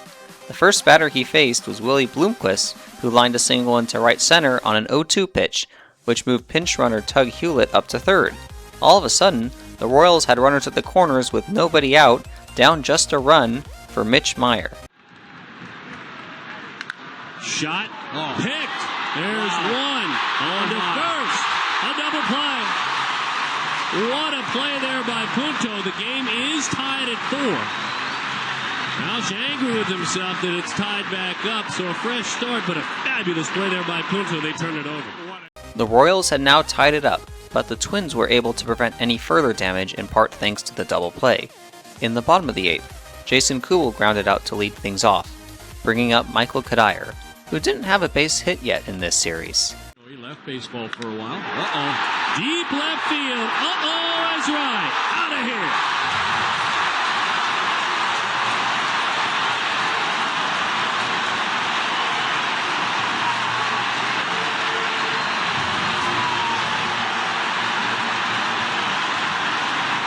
Darren, isn't it amazing? The Royals scored 3 runs, the crowd went dead. One pitch can wake a crowd up again. Joe Nathan pitched a 1-2-3 ninth, and the pressure was now on the Tigers. The Twins were just a half game back, ensuring they would still be alive on Sunday, the final day of the regular season. One slip up from the Motor City Kitties, and the division would be tied. Unlike Ron Gardenhire, Jim Leland elected not to start his 20-year-old rookie Rick Porcello on short rest, instead opting for Alfredo Figueroa, making just his 5th appearance of the season and 3rd start. Scoreless in the 2nd, Figueroa faced Carlos Quentin to lead off the inning. A little frigid and some rain. Driven deep in the air toward left center field. It looks like Quentin has done it again, and he has. Way back beyond the bullpens in left center, Carlos Quentin has put the White Sox ahead 1-0. That is the 6th home run that Quentin has hit against the Tigers this year. It did not get better for Figueroa, who walked Mark Kotsay, then allowed a single to Alex Rios. He struck out Alexi Ramirez, but allowed a double steal, then a walk to Brent Lillibridge to load the bases. He was pulled for the Taiwanese reliever Ni Fu Tae to face Scott Podsednik. Not score. The 0-2. Hit toward the second baseman. Polanco bobbles, flips back to second one. That's all they'll get. A force out of the runner at second. Podsednik aboard in the fielder's choice. Score Kotsay on the play to make it 2-0. Armando Galarraga came in for the Tigers, and after retiring the first 2 in the 3rd, he hit Carlos Quentin, then walked Kotsay to put 2 on with 2 down for Alex Rios. High fly ball, shallow right field. Polanco back, Maglio in. Maglio can't get it. That'll score a run. Quinn comes around to score. Ordonez looked like he was going to make one of those patented sliding catches, and he couldn't grab the baseball. What more can I say? It happened again. In the bottom of the inning, the Tigers got 2 on with 2 out against Freddie Garcia, but Miguel Cabrera grounded out to third to end the inning. In the 5th, the White Sox added on with a 2-out single from Rios, scoring Paul Konerko. Freddie Garcia was on cruise control for the Sox, throwing 7 shutout innings, allowing only 4 hits. In the 8th, Adam Everett and Curtis Granderson led off the inning with a double and single respectively, forcing Ozzie Guillen to pull Garcia for Tony Pena. He had to face Placido Polanco first, who ripped a single in the left, putting the Tigers on the board for the first time in over 48 hours. All of a sudden, the tying run was at the plate in the form of Maglio. 184 the attendance tonight. There's a line drive caught by Ramirez. Throw to second, safe. Whew. Granderson just got... The tying run remained at the plate for Miguel Cabrera. The Screws, but right at the shortstop. Cabrera with a bouncing ball to short. This could be two. 6-4-3 double play, and the threat is over. The Tigers have to settle for one. That just about sums up the weekend for the Tigers. Rios added another RBI in the ninth to make it 5-1, which proved to be the final score. The Tigers had spent the last 71 days, and 137 of the previous 138 days, in sole possession of first place in the AL Central. Technically, on that one day when they were tied in late July, they led by percentage points, which really means they led the division for 144 consecutive days. That's 4.5 months. 130 games. Now, that lead was gone. The Twins had fought back from 7 games down less than 4 weeks earlier, and 3 games back just 3 days earlier, to tie the Tigers entering the final day of the regular season. Both the Tigers and Twins needed to win and the other to lose on Sunday in order to win the division. If they both won or both lost, they would play a 1-game playoff to decide the AL Central champion. Unlike previous years, where the home team was decided by a coin flip, this year it would be decided by head-to-head record, which the Twins had won. However, just like the previous year, the play-in game would be held on the Tuesday following the end of the regular season, rather than the Monday, because the Vikings were set to host the Packers in Monday Night Football at the Metrodome. The more things change, the more they stay the same. I should also mention that although both teams qualified for the playoffs in 2006, the Tigers held a 10-game division lead in early August, but slumped down the stretch and lost the division to the Twins on the final day of the season, after being swept at home by the 100-loss Royals. Although the collapse was moot, since the Tigers made it to the World Series while the Twins were swept in the ALDS. The Tigers were hoping to avoid the same division fate in 2009. For the Tigers, no time to dwell on the slump. Because the division was now tied, the Tigers turned to their ace Justin Verlander to stop the skid, rather than save him for a potential 1-game playoff. On Sunday afternoon, Gordon Beckham singled with 1 out in the top of the first, bringing up the dangerous Carlos Quentin. His career. And he sends a high, towering fly ball to left center field. Granderson cruising over to the warning track. Runner will tag. Beckham trying to get to second, and he is out at second base. A double play for the Tigers. Gordon Beckham is nailed at the bag. The Tigers could definitely use plays like that. In the bottom of the inning, Ryan Rayburn led off with a walk. A couple batters later, Maglio lined a double into left, moving Rayburn up to third. Miguel Cabrera, who was hitless in the series, was intentionally walked to load the bases for Carlos Guillen. Ball 4, and that'll force in a run. The Tigers have taken the lead on the bases loaded walk to Carlos Guillen. However, John Dings got out of the inning by striking out Inge and inducing an inning-ending groundout from Granderson, allowing just 1 run. In the second, Gerald Laird led off the inning with an infield bunt single. Next, Adam Everett laid down a sac bunt, advancing Laird into scoring position with 1 out for Ryan Rayburn. This is no different than most pitchers in the big leagues. Driven deep in the air to left field. That ball is back, and that ball is gone. It's a line drive home run for Ryan Rayburn. And the Tigers lead 3-0. Apparently, Rayburn put that in the back of his mind because he got a change up. Fast forward to the 5th. Maglio led off the inning with a home run to left on an 0-2 pitch to give the Tigers a 4-0 lead. Meanwhile, in Minneapolis, the Twins were ready for what could be their final ever game in the Metrodome. Ron Gardenhire elected to skip Brian Dunsing's spot in the rotation and go with Carl Pavano on short rest. He pitched a 1-2-3 first. Luke Hochevar got the start for the Royals, with the Tigers counting on him to have a great outing. Denard Span led off the home half of the first with a walk. A couple pitches later, he stole second. A couple batters after that, Joe Mauer drew a 4-pitch walk, putting 2 on with 1 out for Jason Kubel. High fly to deep right field. Teeing back, and it is gone! A 3-run jolt for Kubel.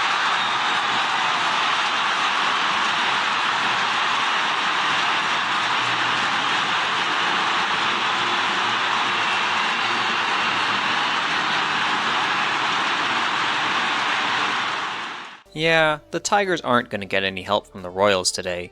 In the next inning, the Royals got runners on second and third with 1 down, and John Buck flew out to center, but Callaspo deemed it not deep enough to try and score. Pavano got out of the inning by getting Alex Gordon to fly out. Back to Detroit, Ryan Rayburn hit his second home run of the game, a solo shot, making it 5-0. Where was this Tigers offense the last 2 nights?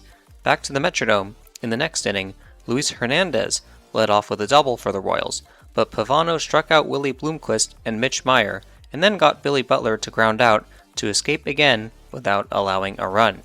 In the bottom of the third, Ocab led off with a grounder to third that Alex Gordon couldn't quite handle cleanly.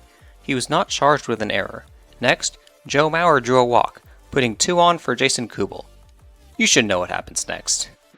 I don't know if I could do that today, though. Kubel lifts it to left and goes the other way. Bloomquist going back to the wall. Off the wall. And the home run. Did it again. Another 3-run homer for Jason Kubel. Nice. Back to Detroit, Leland kept Verlander out there to start the 8th with a 5-run lead. After retiring the first batter, he allowed back-to-back singles to Alex Rios and Alexi Ramirez, putting 2 on for Ramon Castro. MVP candidate Justin Morneau is miraculous. That's driven toward left center field. That ball is down. Cut off by Granderson. This will get 1 run in. Rios will score. It's a double and an RBI. It is now 5-1. Well, don't go anywhere. This one is far from over. Back up the middle into center field. This might get 2 runs in. Ramirez scores. Castro coming around, and all of a sudden the White Sox now have made it a 5-3 ball game. White Sox can come back on the Tigers. It's 5-1. Greg, I want to take you back. 5-3 now, I think. No? Was that yesterday? No, that's right. 5-3. Got a base hit, and Justin Verlander, who was lights out for 7, has given 3 back, and you'll hear it here momentarily when they put it up on the board. Well, that's a fast game, too. We're already in the 8th inning. There's the applause.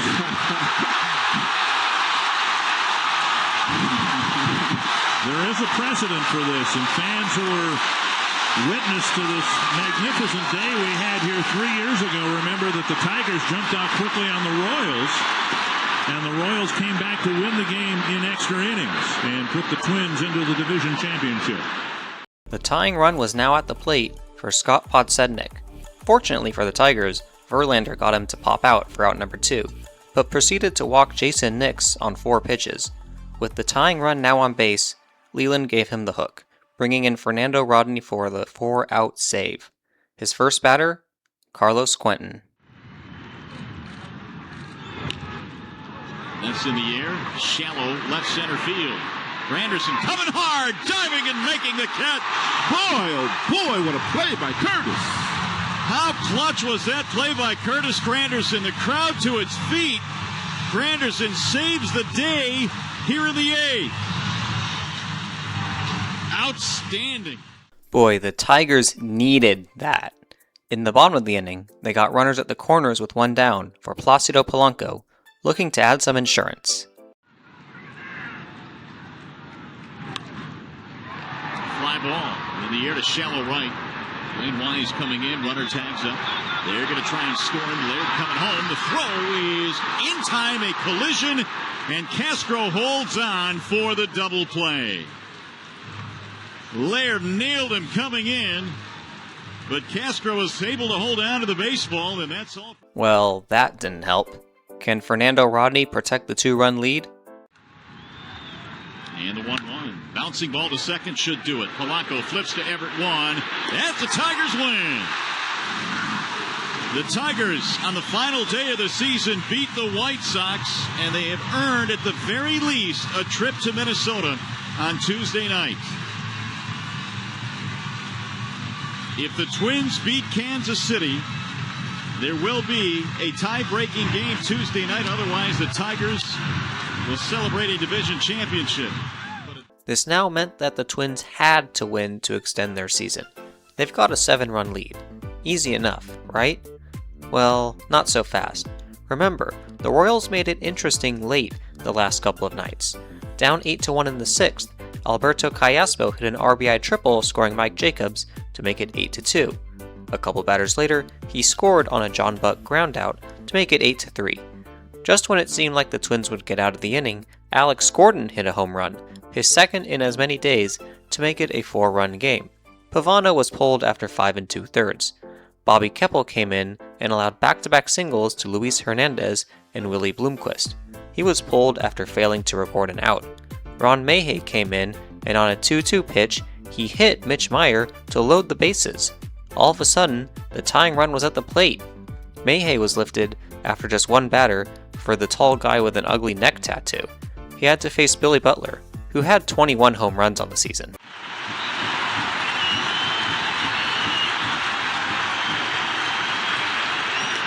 Got him looking.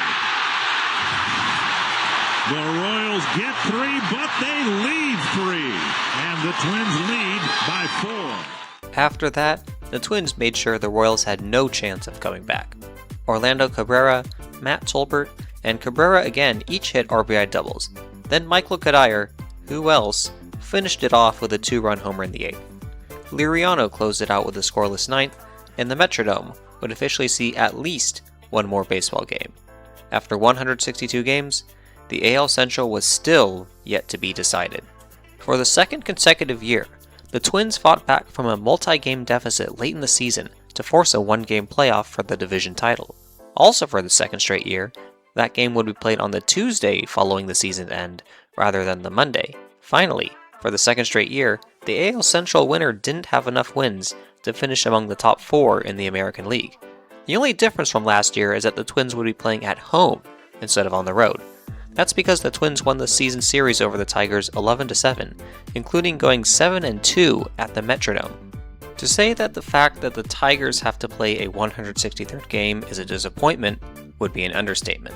They held a 7-game lead in the division on Labor Day, just 4 weeks ago. They held a 3-game lead with 4 games to go and had a chance to close out the division on Thursday. The reason? They went 1-5 against the last place Royals in the final month, while the Twins went 5-1 against them. They also went 2-4 against the sub-500 White Sox in the final 2 weeks, while the Twins went 3-0 against them. While you can blame the Tigers for losing 15 of their final 26 games, you have to give credit to the Twins for winning 16 of their final 20, which is pretty impressive in its own right, especially without Justin Morneau. On the morning of Thursday, October 1st, the Tigers had nearly a 97% chance of winning the division, while the Twins had just a 3.125% chance. Additionally, this didn't help either for the Tigers. First baseman Miguel Cabrera has issued a statement admitting he was involved in a domestic incident last Saturday morning. He says, "It is a personal matter. I am sorry this has become a distraction. I apologize to the Tigers, my teammates, and all the fans. I appreciate it if you respect my family's privacy as I prepare for our next game." Now, according to Birmingham, Michigan Police Chief Richard Patterson, he was taken into custody Saturday morning after his wife called 911. And although his blood alcohol level was nearly 3 times the legal limit, according to Patterson, no charges were filed because of several reasons. One, they could not determine who was the aggressor. There was no weapon in the house. And the third thing was that they said that after he had no prior history, they would let him go after he's released to Dave Dombrowski, the general manager of the Tigers. Manager Jim Leland says, "I hope this is not a distraction. I will not comment on anybody's private business." Imagine having to get picked up by your GM at the police station early in the morning. That's embarrassing. Talk about a distraction. The fact that the play-in game was now on Tuesday instead of Monday meant that the Twins could start Scott Baker on 4 days rest. For the Tigers, Jim Leland gave the ball to his 20-year-old rookie Rick Porcello on 6 days rest. The winner of Tuesday's late afternoon game would immediately fly to New York to take on the Yankees in the ALDS. Come on, MLB. You let the White Sox and Rockies have a day off after their play-in wins the previous 2 seasons. Why not the same this year? Is it that hard to make rational decisions? Unfortunately, that's a question I ask way too many times, but that's another topic for another time. After Baker pitched a 1-2-3 top of the first, Porcello retired the first 2 in the bottom half of the inning, before allowing a 2-out double to Joe Mauer. With the dangerous Jason Kubel up at the plate, he got him to hit a soft liner over to short to keep the Twins off the board. In the top of the second, Miguel Cabrera silenced his critics with a leadoff double. A couple batters later, Ryan Rayburn hit a shallow pop-up into right field that landed for a hit, but Cabrera had to wait to make sure it wasn't caught and only got to third on the play.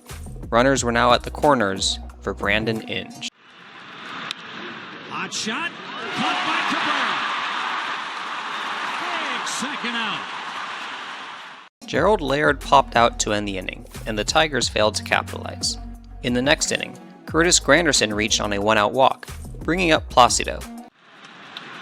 Runner goes. Ground ball hit towards second. Flip to second, not in time, but get the runner at first. Does Minnesota. Well, that's not something you see every day. A 4-6-3 putout where the only out is recorded at first? Granderson was now in scoring position for Maglio. One game to erase all of that misery. Line drive into center field. That's in for a hit. Here comes Granderson. He's going to score, and the Tigers have an early lead. Baker was not out of the woods yet, now having to face Miguel Cabrera again. Towering fly ball, center field, well hit. Span going back at the wall. It's long gone.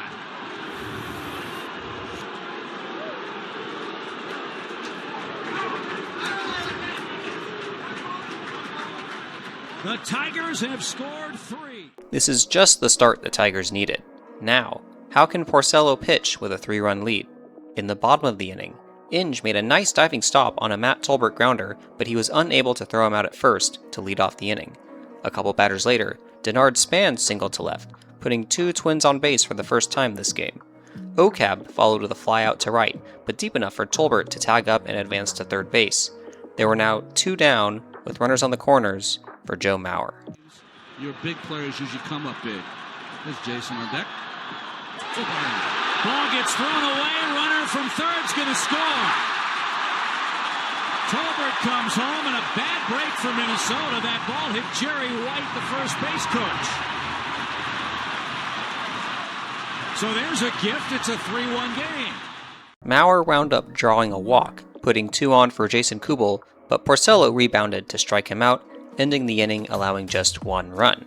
Fast forward to the 6th. Porcello retired the first 2, but had to face Jason Kubel, who was 0 for 2 on the day. Tough day for him. He stranded Mauer in the first and left 2 on in the third. And he drives one deep to right field. Kubel belts it right on out of here.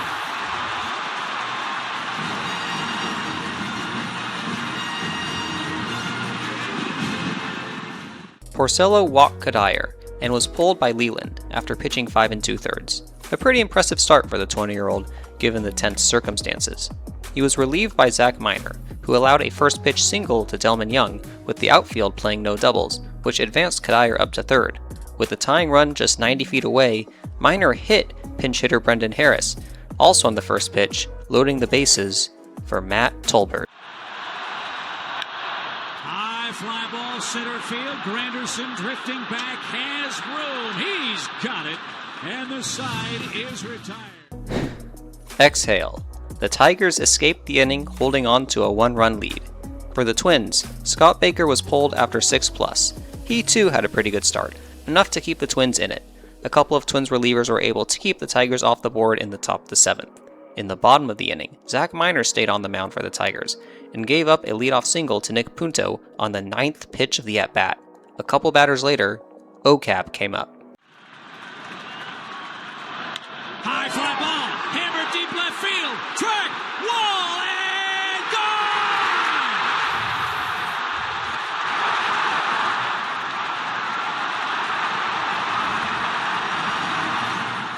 gone! I'm not sure anyone expected that.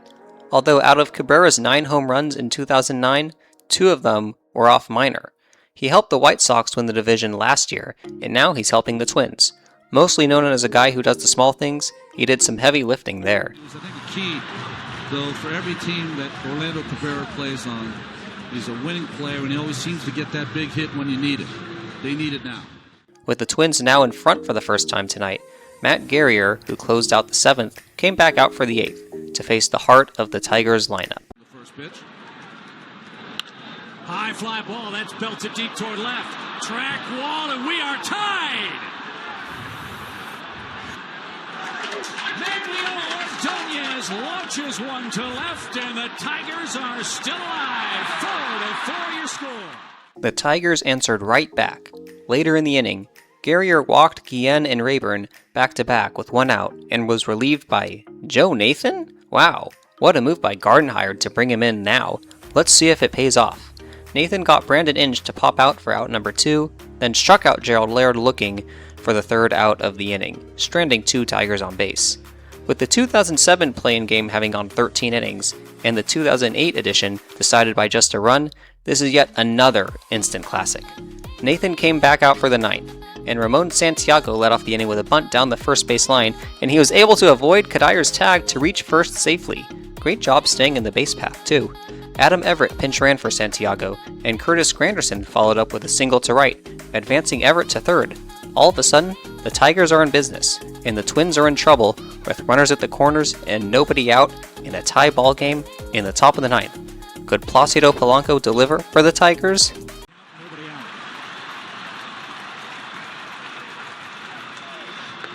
Struck him out looking. What a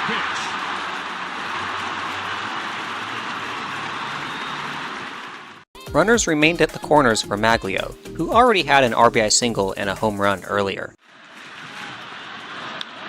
Line drive, one there, throw back to first, double play!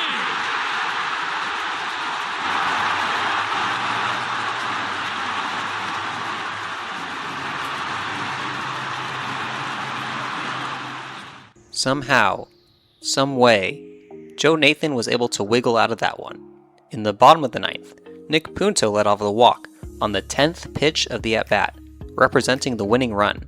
By the way, Punto faced a total of 19 pitches in his last 2 plate appearances, including that one, reaching base both times.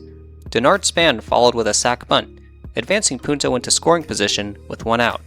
Leland then brought in his closer, Fernando Rodney, to make sure that this game gets to extras. He would have to face the now dangerous Ocab. Big lead at second for Punto. Ground ball, left side, Inge saves a run. Throws to first in time. What a play by Inge if that gets through. Who knows what happens? What a play at the hot corner. Joe Mauer was intentionally walked, much to the dismay of the home crowd. Carlos Gomez, who came into the game as a defensive replacement in the 8th, came to the plate with a chance to play hero. Polanco keeping Punto close at second.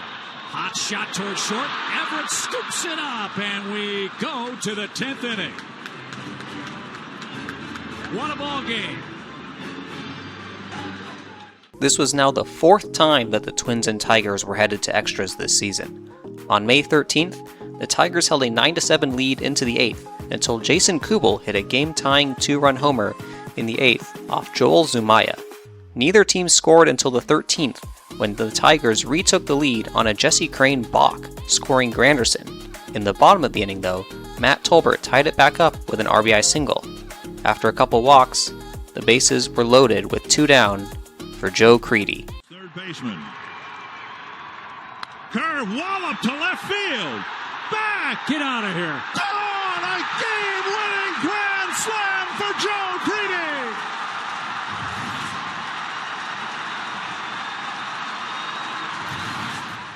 That game lasted 4 hours and 43 minutes, but it wasn't as long as the contest on July 3rd. The Tigers jumped on Brian Dunsing, taking a 7-1 lead in the 4th inning. However, the Twins clawed their way back with a Delman Young solo shot in the 4th, then 5 runs in the 7th, which included back-to-back RBI triples from Denard Span and Brendan Harris. When was the last time you ever saw back-to-back triples? The Twins loaded the bases in the 11th, but failed to score. The Tigers finally scratched a run across in the 14th on a Polanco RBI single, but the Twins got the run right back in the bottom of the inning on a Kadir RBI single. Morneau was thrown out trying to advance to third, which cost the Twins the chance to win the game, as they did not score another run that inning. The Tigers scored 3 runs in the 16th and held on for an 11-9 victory in a game that lasted 5 hours and 7 minutes. I should also mention that the day after the 13-inning affair in May, the Tigers carried a 5-0 lead into the 7th, behind a strong outing from Verlander. But he allowed 2 of the first 3 to reach, and the Tigers' bullpen, namely Bobby Say and Zach Miner, served up walks and base hits. The Twins scored 6 runs in the inning to take the lead and held on to complete the 3-game sweep in mid-May. If the results of one of those 3 games had gone differently, we wouldn't even be here right now. And hopefully we don't go as long as those first 2 games I just mentioned, because the winner has to play the Yankees in the Bronx in less than 24 hours. Jesse Crane came into the game to pitch the 10th for the Twins. After retiring Miguel Cabrera, he hit pinch hitter Aubrey Huff on an 0-2 pitch. By the way, Huff was playing in his 1,322nd career game, mostly spent on losing Devil Rays and Orioles teams, although he did spend half a season on that '06 Astros team, who missed the playoffs by only a game and a half. With Damian Easley's retirement the previous offseason, Huff now had the honor of having the second most games played without a playoff appearance among active players. At least that's to my knowledge. Huff was lifted for pinch runner Don Kelly. Crane rebounded to strike out Ryan Rayburn, but still had to face Brandon Inge, who was still looking for his first base hit of the night. Ripped into the left field corner for a hit. Kelly around second, on his way to third. Gene Lamont's going to wave it. Here's Cabrera's relay throw to the plate. It's not in time, and the Tigers take the lead. Brandon Inge delivers on defense and on offense. The Tigers are just 3 outs away from heading back to the playoffs and closing out the Metrodome. Fernando Rodney was sent back out there.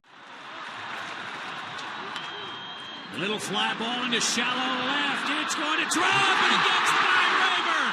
Granderson can't get it. It's up against the wall. Kadire on his way to third.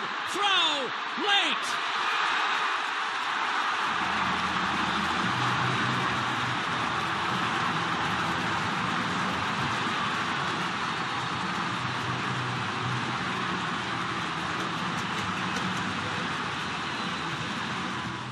I don't know what it is about Tigers left fielders in the Metrodome.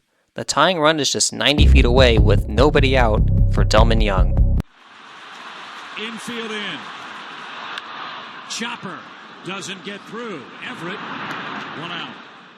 That bounce may have been high enough for Kadire to come home on, but with nobody out, it's not worth the risk. Brendan Harris drew a walk, putting the winning run on base. He was pinch run for by Alexi Casilla. Although the walk set up a potential ground ball double play that would end the game, would the Tigers' middle infielders play in or at normal depth for Matt Tolbert? 0-2. Ground ball up the middle. Base hit, we're tied. Runner around second. On his way to third.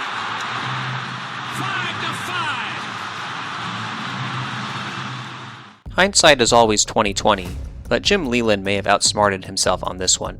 Had the infield played back, the Tigers would have likely gotten at least 1 out. I realize the run still would have scored, but you'd rather have the winning run at first or at second with 2 down than at third with only 1 out. With the division winning run just 90 feet away, Nick Punto came to the plate.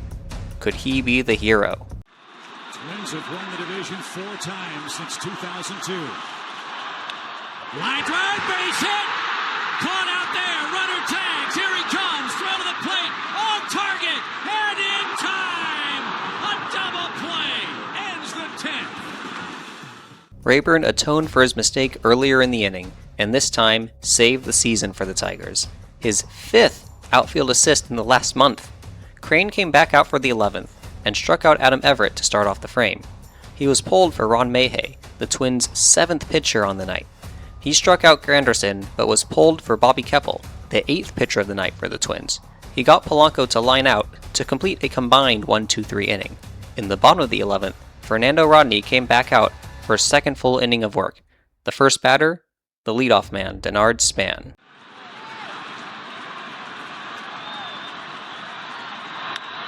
Line drive center field. Granderson late break, dives and comes up with a beauty.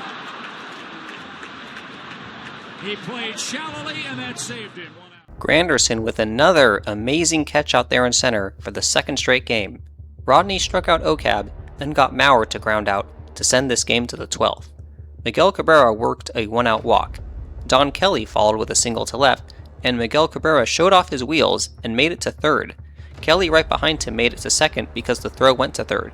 With the base opened, Keppel intentionally walked Ryan Rayburn to put the force play on at any base. The stage was set for Brandon Inge, who had already delivered in the clutch earlier. Keppel and Inge. And nearly hit him, did it? Oh, he's going to say it grazed his jersey, and Randy Marsh says no. Jim Leyland's going to have a chat. And we've got a moment of controversy. At least Inge has a chance to potentially drive in more, though. Ground ball, second base. They got to come home, and they get the force. Great awareness by Punto to realize that the hop is too high to try to turn 2. An unlucky plate appearance for Inge, who feels like he should have had an RBI. At least the Tigers still have the bases loaded for Gerald Laird, who is 0 for 5 on the night. Tolbert even with the bag at third. And ball 1 outside. That one gets by Maurer, but not far enough for Kelly to try to advance from third.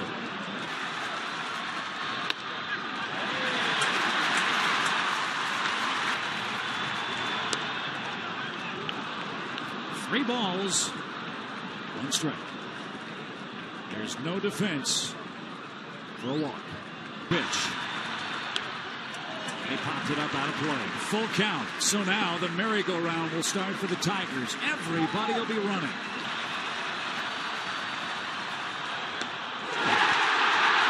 Unbelievable.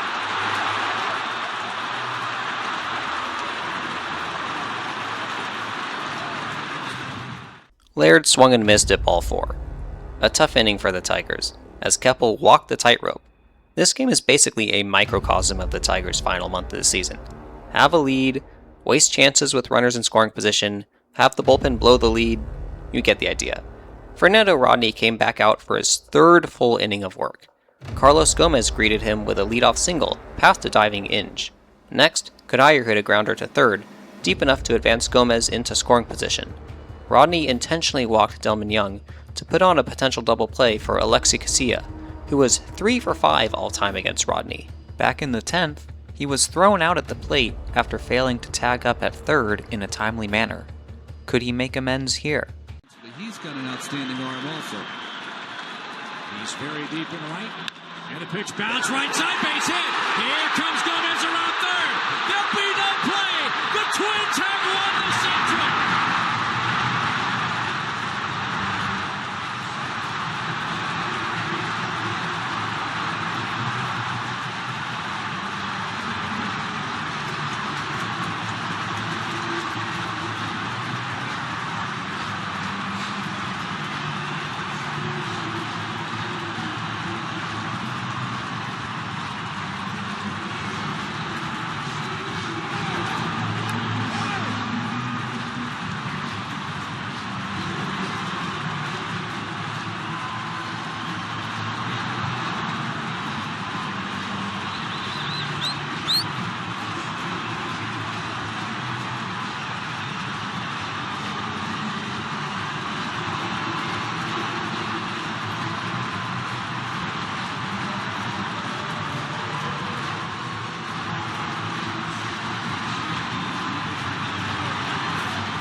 The Metrodome will not go down so easily.